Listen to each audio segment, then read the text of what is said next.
تصورت امشانا ماني تجيغ معليك ديوشا ذي شال المدينه نغشال المنطقه المسؤول الناس تحترم من التاريخ ذي الهويه ذي الثقافه المنطقه ني اكيد ومؤكد له في موانئ السياح تفن تفغن اتفهم مناصب شغلي توفرها انتم مشانا اتفهم مساحات خضراء مكاتب معارض متاحف ولكن للاسف لانه يوسد كيج الجماعه ذي الاقليم نظار التهميش ذو نجاد المصير ثاني تاء ذي القشلان سلوان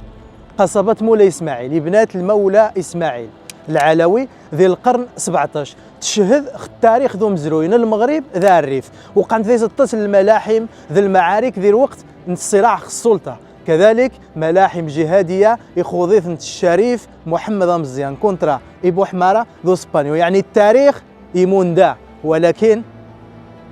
خزات هتسنمنيت من يوقع ودوسي غبوت سيورغ زغزديس التاريخ نيغو مزرو خلق شليه قصبه سلوان ديكو كلا خاص غادا الطاس يموش انا منينا ذي المغرب بورتغال اسبانيا ايطاليا استغلنثن المسؤولين تندمني سوق الزيت سياحيا نيثنديت وفرن زيت مناصب الشغل الا النظار مشينا قشلان سروان قعاوي ذي النظار كوزن غانتازودا معالم تاريخيه تيم قريتوها ممكن هذا يسن استثمار باش تسيفن الثمانيات سمح مذايسن ما يمي جاوب ذكرني واش تجاوب بخشا